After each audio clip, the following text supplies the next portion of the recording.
Good evening, everyone. Every day, the men and women of the Los Angeles Police Department put themselves in harm's way. Tonight is a reminder that the danger is very real. I'm relieved and grateful that these three brave officers are in stable condition and are able to have a conversation with two of them when I checked in on them just now. I deeply appreciate their service and let them know that their city stands with them, and I very much look forward to their recovery. My heart goes out to the officers' families who tonight got the phone call or the knock on the door that they dread every day, that their loved ones go on duty. Just this weekend, I joined the LAPD for an event designed to take guns off of our streets. It is worth repeating that we must do much, much more to protect our officers and protect our communities. I ask all Angelenos to hold these officers and their families in their hearts tonight. Thank you. Good evening. Thank you, Mayor. I'm Al Labrada, Assistant Chief of LAPD. First and foremost, on behalf of Chief Michael Moore, thank you for all the prayers and the continued calls for support of the officers, the three officers that are now listed in stable condition. So a brief update on what occurred this afternoon. Earlier this afternoon, officers of Hollenbeck Division received a call to an area of 3800 block of Broadway. The officers responded to the area and conducted a search for investigation of a parolee at large. During the subsequent investigation, officers came across the individual who refused to comply to the commands, and a request for K-9 officers was requested for Metropolitan Division. During the subsequent search, officers encountered the individual and utilized some gas to try to get compliance from the individual. Again, the suspect refused. At one point during the search, the suspect exited and fired at the officers, wounding three officers who are now listed in stable condition here just behind me. Again, we're grateful for the continued calls by the community and those supporting our community. As the mayor mentioned, the tragedy of the dangers that some of these officers face is what we face today, and we're hopeful that this tragedy will not continue to repeat itself. As of 20 minutes ago, we were notified that the individual was taken into custody without further incident. We're thankful to the community that supported the large perimeter, the response of the officers, and more importantly for the patience that was demonstrated by our residents in the area. Thank you. Can you tell us the conditions of the officers? I know the mayor said that she was able to speak to two. Are they undergoing surgery? How many times were they shot? So I won't go into details of the specific injuries, but the officers are in stable condition. All three of them are speaking, and all of them have their families here as well. So I'm happy to report that they are in stable condition, and potentially they may be released, but we're still doing more evaluations. The medical staff is doing additional evaluation of the officers. Were they injured by gunfire? Yes. And did they exchange gunfire? Did they return gunfire? That's part of the investigation. Our Force Investigation Division is here to conduct the investigation relative to an officer-involved shooting, as well as our Robbery Homicide Division, who will investigate the aspect of the crime against the officers. Is the suspect still alive? Because we're hearing multiple reports. I don't have the details from the scene.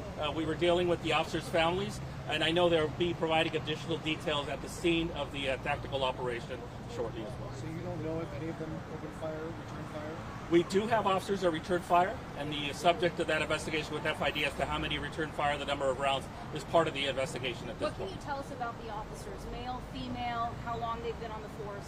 I don't have the details of their specific time, but they are three male officers, and again, we're grateful they're in stable condition. Are they young? I mean, have they been on the force for a long time? They're senior officers assigned to our Metropolitan Division. How are they? One a K-9 officer? All three of the officers are K-9 officers assigned to Metropolitan How Division. about their And dogs? how are the their dogs doing? Okay? Yes, All of the dogs are okay? yes. And then you said a parolee at large. Can you elaborate on the call?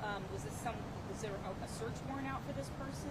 I don't have the details of the specific information the officers received. We did receive information that they were looking for parolee at large during the initial investigation. What can you tell us about the suspect? Age? Where is he from? I don't have the details, but as soon as we're able to provide that information, we will provide it as part of the investigation. Have you responded to that house before? Any prior calls? Again, we don't have the details. Potentially we have, but that's something that will have to be reviewed as part of the ongoing investigation. Do you know how far from the initial call was to where he was apprehended? I do not know. I apologize. Not the same location. No. And one officer was taken by ambulance and two by ground transport? I do not know the details of the transport. I know that all three were brought here to County USCMC. Can you talk a little bit about, I know that sometimes people say, these routine officer responses, nothing is routine in your guys' job, and obviously this turned out to be something that was pretty extreme. Correct. As I think I mentioned, this incident started about 3:50 this afternoon, so it shows the level of patience and more importantly, the officers taking their time to try to de-escalate this and more importantly, resolve this peacefully. And unfortunately, behavior of this individual did not result in that. A very deadly situation. We're grateful residents were not injured as part of this, and we're grateful the officers are going to be okay. All right. Good evening, Jacob Robbie, LAFD, Captain PIO. At 6:37 p.m., the LAFD responded to the intersection requested by LAPD of North Broadway and Mission Road for a report of a shooting, with officers down and a barricaded suspect. We arrived on scene. We did find 3 officers down. The LAPD officers were assisting the other officers coming to our rescues. We had 2 paramedic ambulances on scene. There were 3 patients. 2 were taken in one ambulance. The other was taken in the other, all by LAFD, to the hospital behind you here, to the trauma center for evaluation. They were alert and oriented when we were transporting them. They are in stable condition, as everyone else mentioned at this time. And they did all have gunshot wounds. They all suffered from various gunshot wounds. Again, had a rapid extraction, got them here.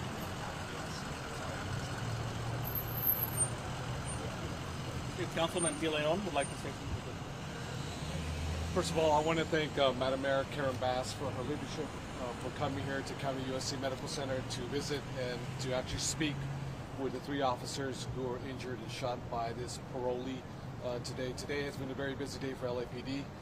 As you may know, earlier this morning in the neighboring city of Alhambra, there was a SWAT operation where they captured the suspect who presumably had killed young Javier Chavedin, 17-year-old, last week Friday. Obviously today, Metro Division has been very, very busy. We're thrilled. We're more than happy. This happened in City 14 in Lincoln Heights, that the suspect has been apprehended. Thank God that the 3 officers are out of danger. And once again, I want to thank the men and women of LAPD, but especially Mayor Karen Bass for strong leadership, for being here today with our officers. Thank you very much.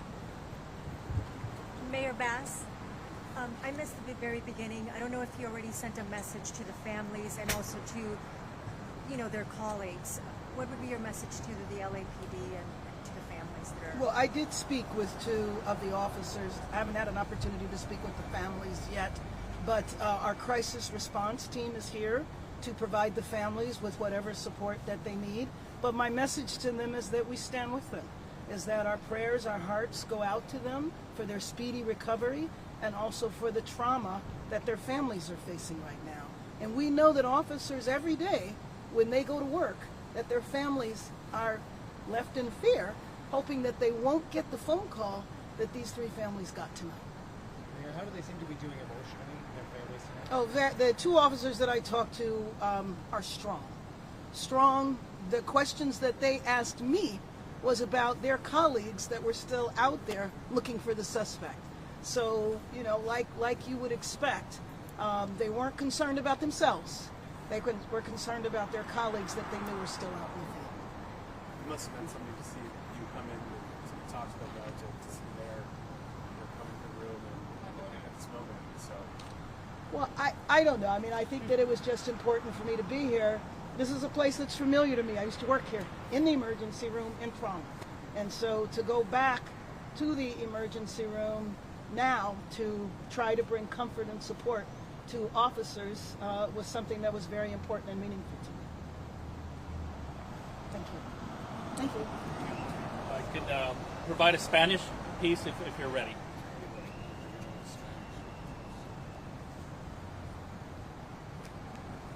You do wish in Spanish?